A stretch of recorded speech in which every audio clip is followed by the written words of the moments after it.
P. Physical fitness development. C.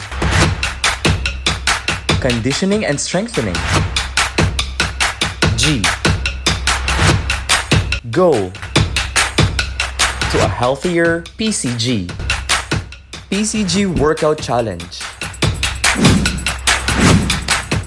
We work out as one, PCG.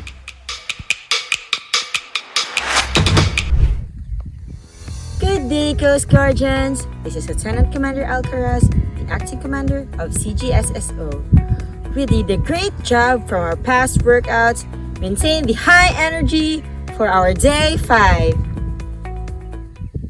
What's up, Coast Guardians? We are now on the day 5 of the PCG Workout Challenge.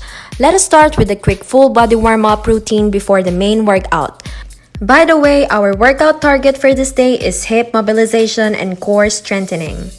Let's start with 20 jumping jacks. As you jump, spread your legs to be about shoulders width apart.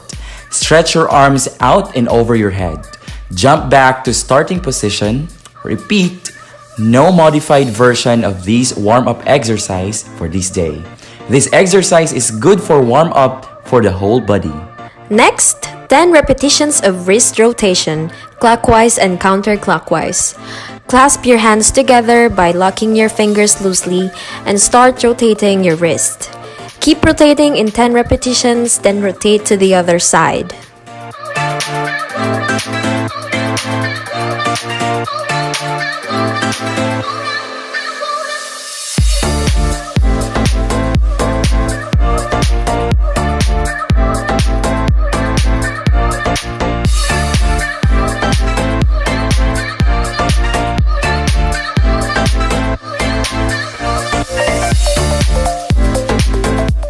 We're doing some arm rotations, so lift both of your arms upward, then draw some big circles. Complete 10 repetitions in forward motion first, then another set backwards.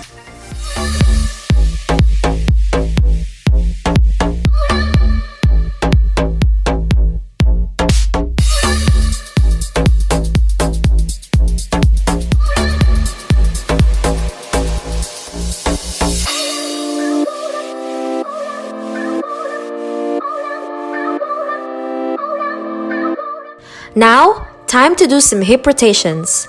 Place your hands on your waist, then slowly rotate your hips, making big circles. Complete a set in one direction and then switch to the opposite direction.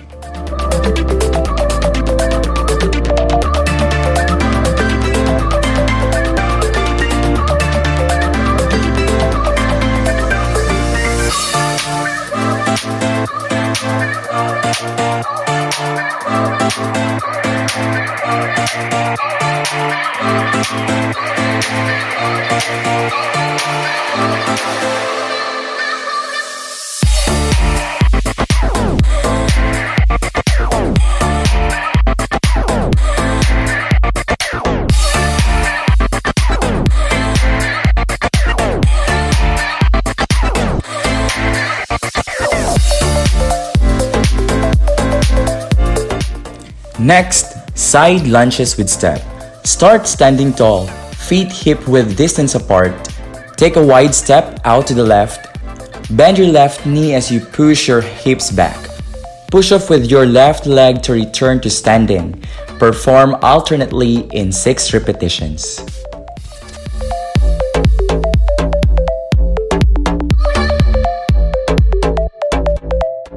Next, lunges with twist in 6 repetitions. From downward facing dog, step your left foot forward beside your right hand and come up onto the ball of your right foot as you straighten the right leg. Extend your left arm up toward the ceiling and look up. Then step back through plank and into downward dog to switch sides.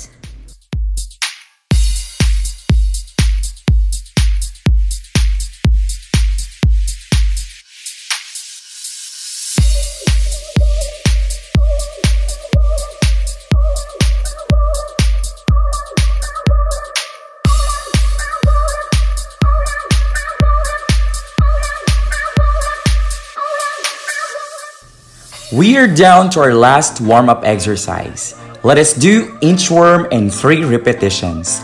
Hinge your body forward and walk your hands out in front of you along the floor till you reach the plank position, keeping your feet in place. Then slowly walk back your hands toward your feet and stand up. Repeat the movement.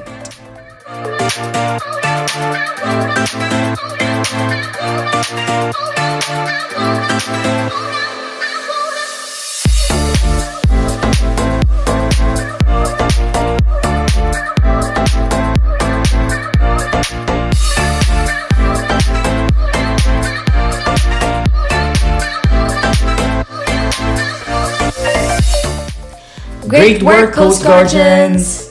We are now moving to the main exercises of our workout challenge. We will do this in 3 cycles, starting with 20 repetitions of hurdle stabilization. With your hands raised eye level, rotate inwards your hips and legs alternately, then do the same rotation in an outward manner.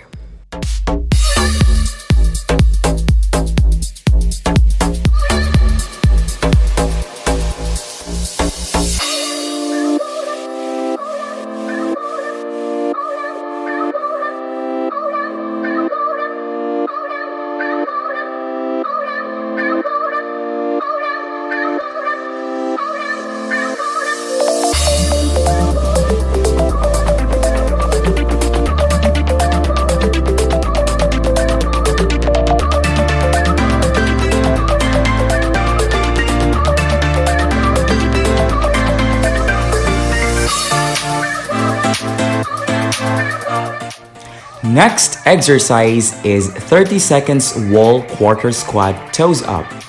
Open your legs slightly wider than shoulder width. Then we're gonna stand with the back resting against a wall, then bend the knees to the quarter squat position. Raise your toes as you hold the position for 30 seconds.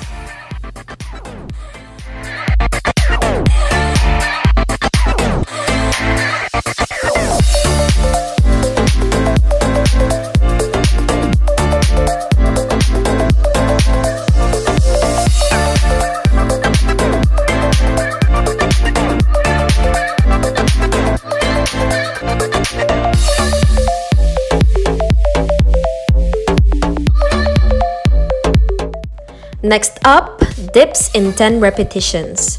We're gonna need a chair here.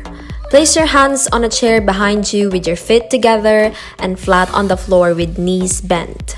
Lower slowly as far as you can, then press back up powerfully.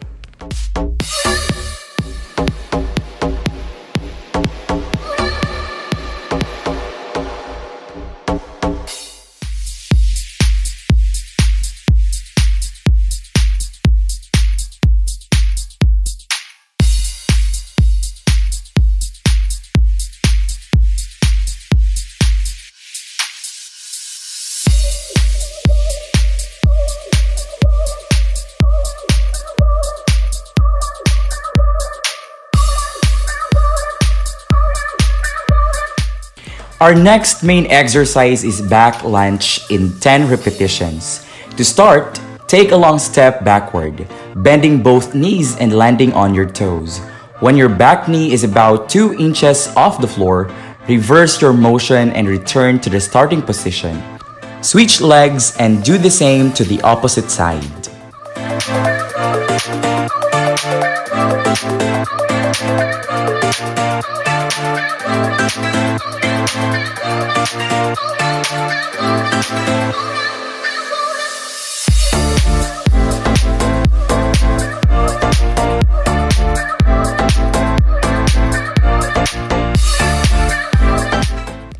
Next is fire hydrant in 10 repetitions each leg.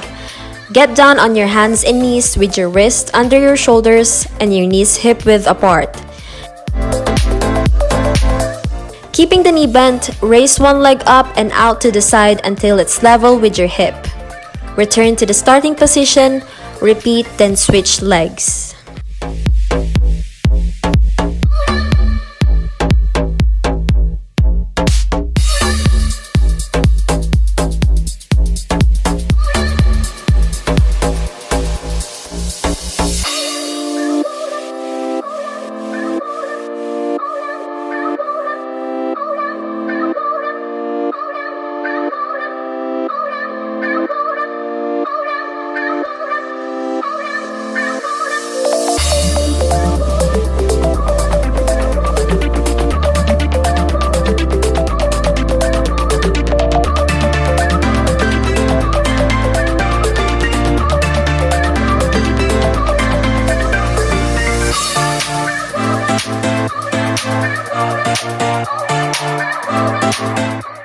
Next is plank straight arm for 10 seconds, then with 10 shoulder taps. Start in push-up position with hands on the floor beneath shoulders. Arms should be straight. Straighten legs with the weight on toes. Body should form a straight line from ankles to head. Hold this position for 20 seconds. Then proceed to tap your left shoulder with right hand and vice versa. Do this in 10 alternating repetitions.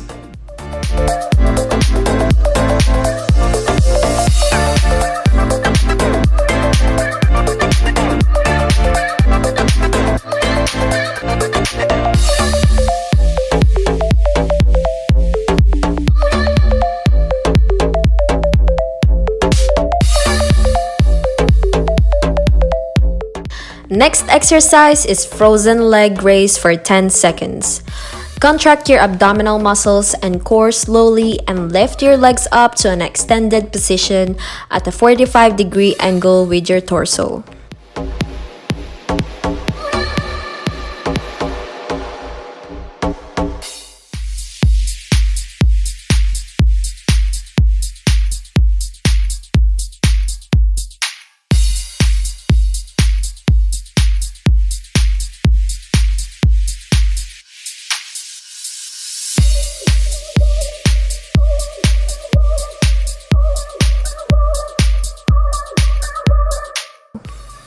Down to our last two main exercises for the day. Let us proceed to glute bridge pump toes up. This must be done in 20 repetitions. Lie face up on the floor with knees bent and heel on the floor and toes up. Keep arms at your side with palms down. Lift hips off the ground, squeezing your glutes and core until your knees, hips, and shoulders form a straight line. Then lower back down to start. It is important to execute this delicately and with control.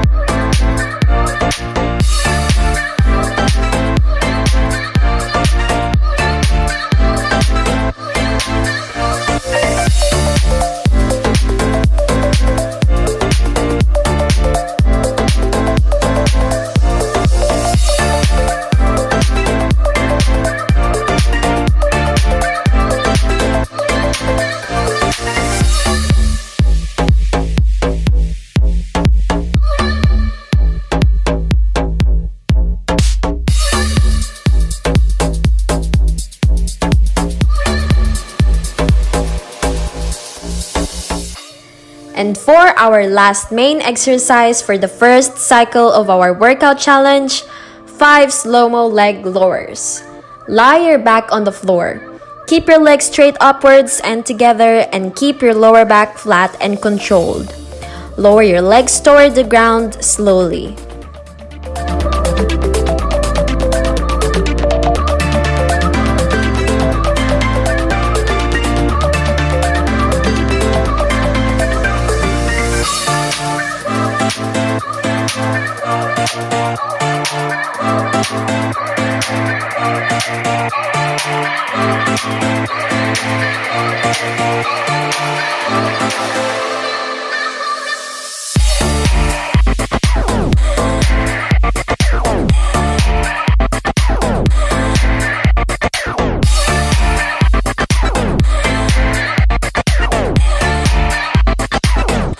Let us now proceed to the second cycle of our workout.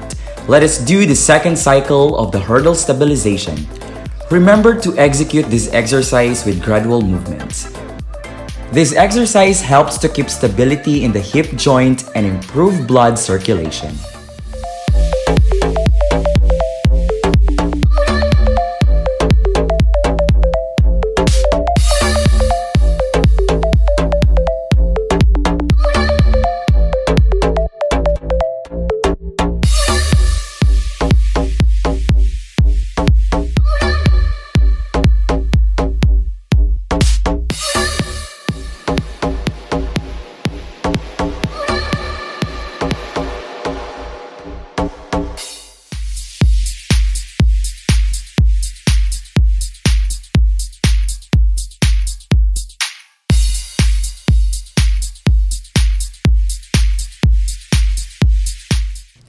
Next is 30 seconds wall quarter squat, toes up.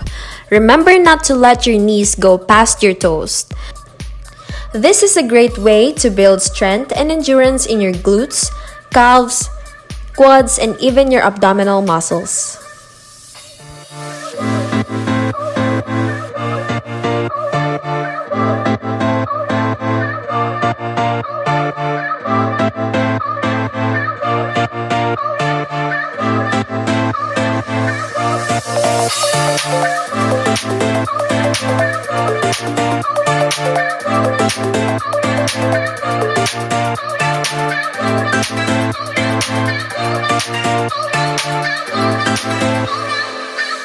Next, dips in 10 repetitions. Remember to lower slowly as far as you can, then press back up powerfully.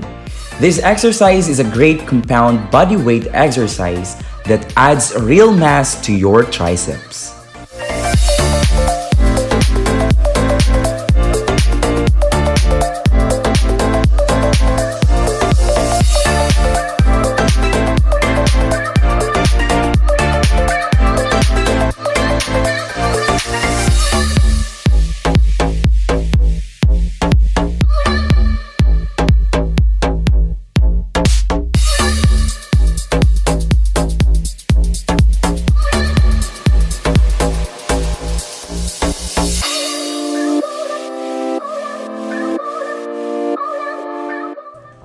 Next, back lunge in 10 repetitions. This exercise is excellent because they automatically take the pressure off the quads and isolate the hamstrings with little to no practice.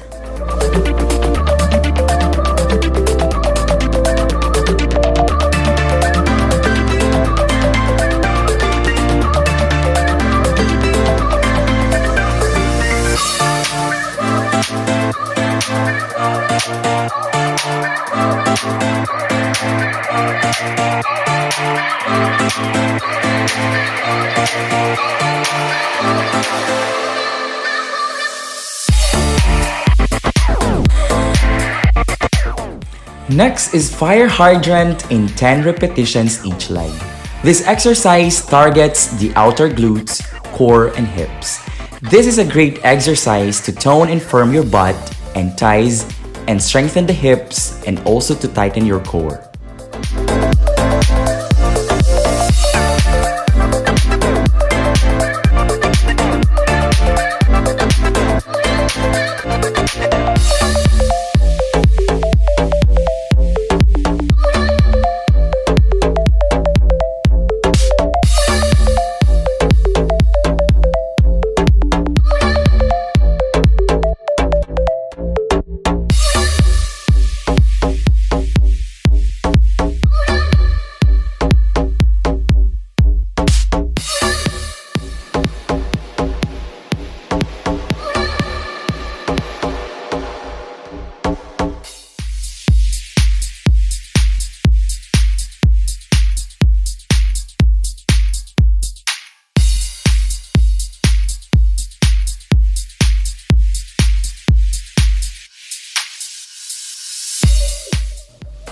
Next is plank straight arm with shoulder taps. Remember to engage your core here. This exercise will help you to target those abs and back muscles. It is also good for the total body conditioning.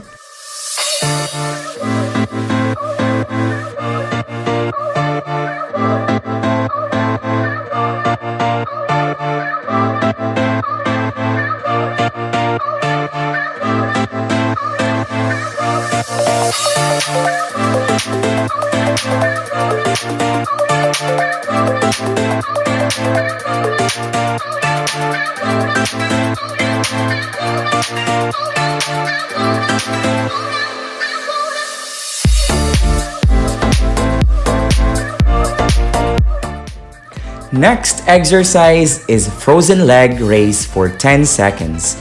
This exercise will build your core strength by working multiple areas of the core at the same time while also challenging your balance. I know this is hard, but you can do it.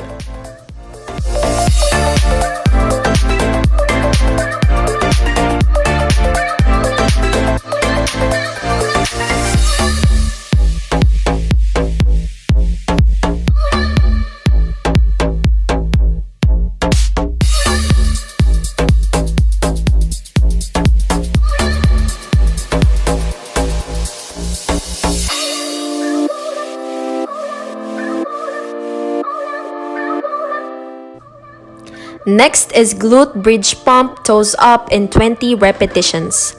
Although this exercise targets the butt area, glute bridge pump does a great job of activating and strengthening your core stabilizers muscles.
Last main exercise for the second cycle, slow-mo leg lowers in 5 repetitions. Remember to contract abs and bring straight legs back up the hips to complete 1 repetition. Make sure back stays flat on floor and abs are tight.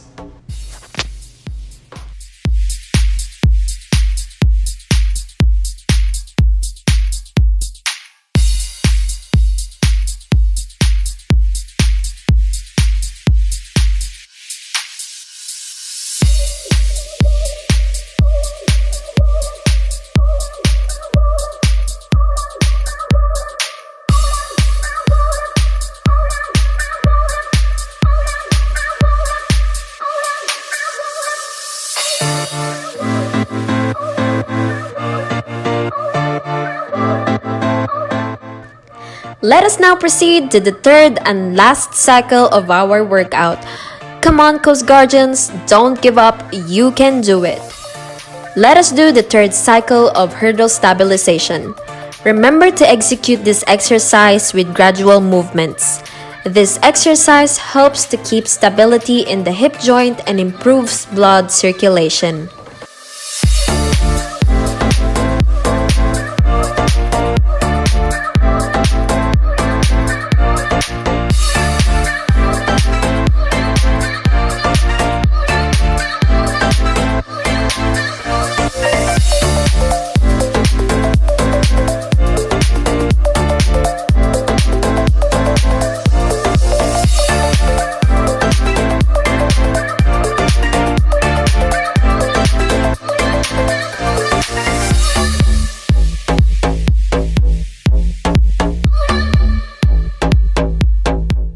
Next is 30 seconds wall quarter squat toes up.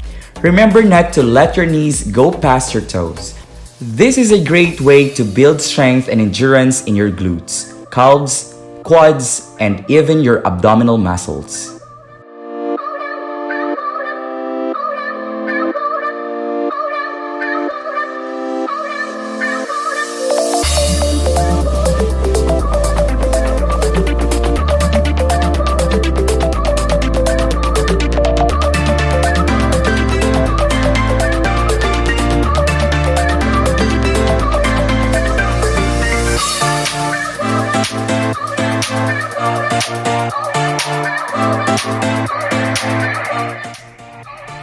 Next, dips in 10 repetitions.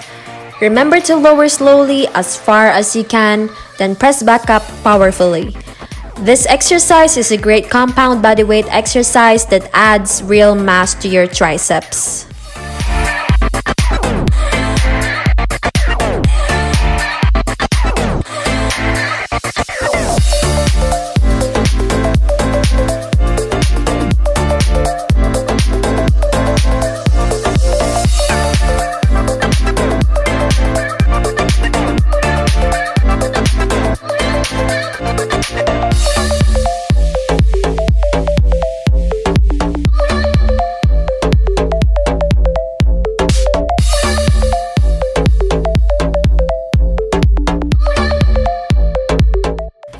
Next, back lunge in 10 repetitions. This exercise is excellent because they automatically take the pressure off the quads and isolate the hamstrings with little to no practice.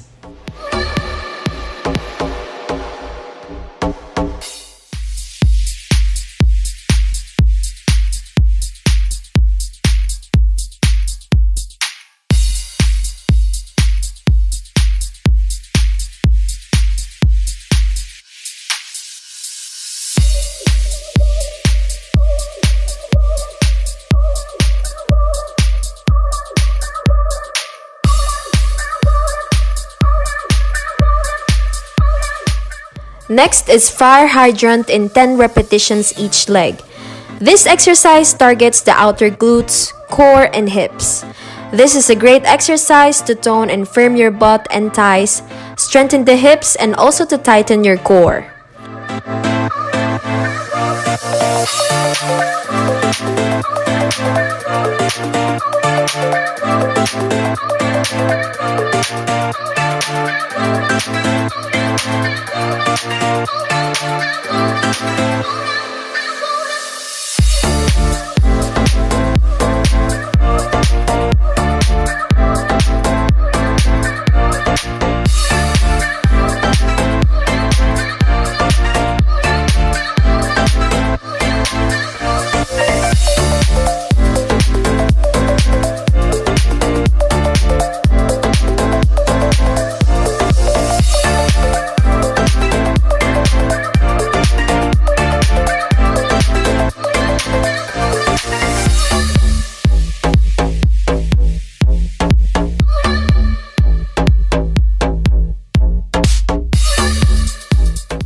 Next is plank straight arm with shoulder taps. Remember to engage your core here. This exercise will help you to target those abs and back muscles. It is also good for the total body conditioning.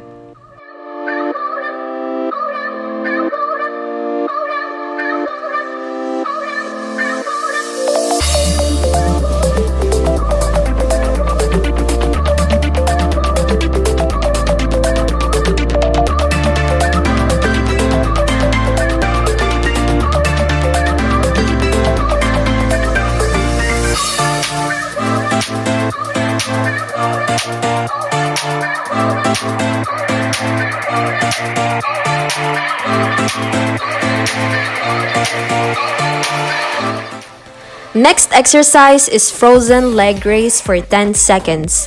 This exercise will build your core strength by working multiple areas of the core at the same time while also challenging your balance. I know this is hard, but you can do it.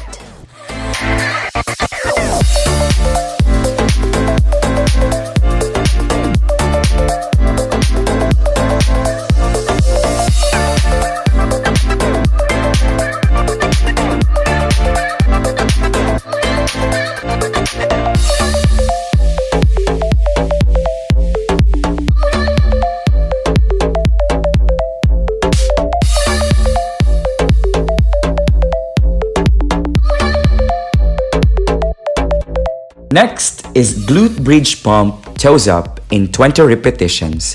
Although this exercise targets the butt area, glute bridge pump does a great job of activating and strengthening your core stabilizer muscles.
Last main exercise for the last cycle, slow-mo leg lowers in 5 repetitions.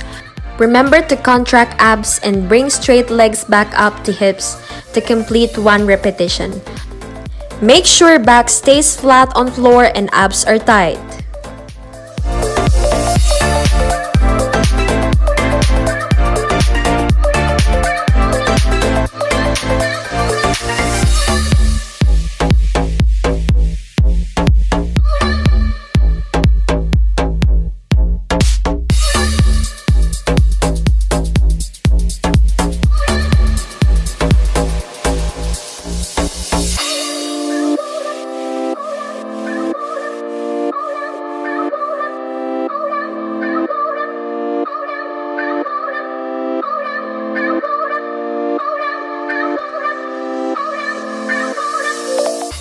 Let's wrap up this challenge with our cool down exercises. We're gonna start with toe reach in 10 seconds. Sit down on the floor, inhale, and on exhale, slowly fold forward as far as you can with a flat back. Reach for your toes and keep your knees pointing straight up. Keep in mind to avoid hunching over.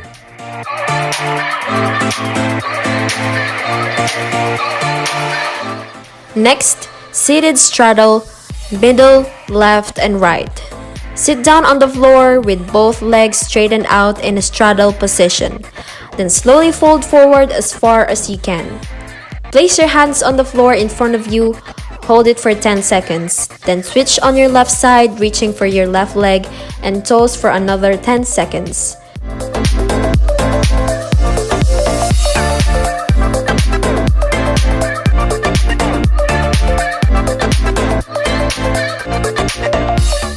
Do the same on the right leg for another 10 seconds.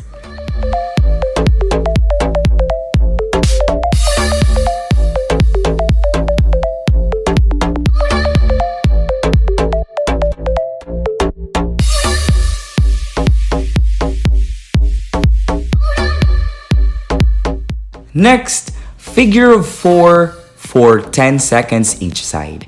On seated position with your hands as support behind you, bring either ankle to the opposite knee, forming a figure of 4. You should feel the stretch in your buttocks.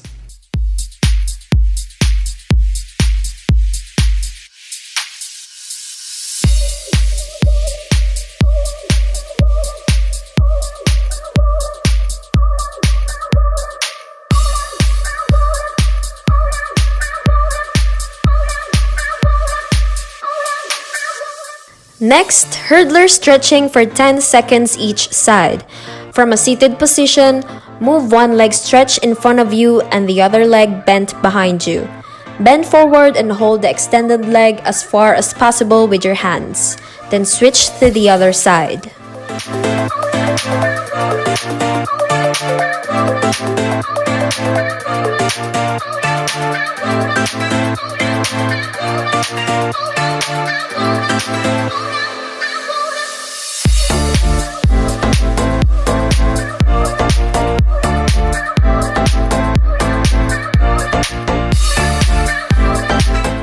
Last cool down exercise is Cobra Stretch. Lie on your belly and place your palms on the floor just behind your shoulders. Firm and lengthen your legs and tailbone back. This will stretch the entire front of your body, from the chest and lungs to the shoulders and abdomen.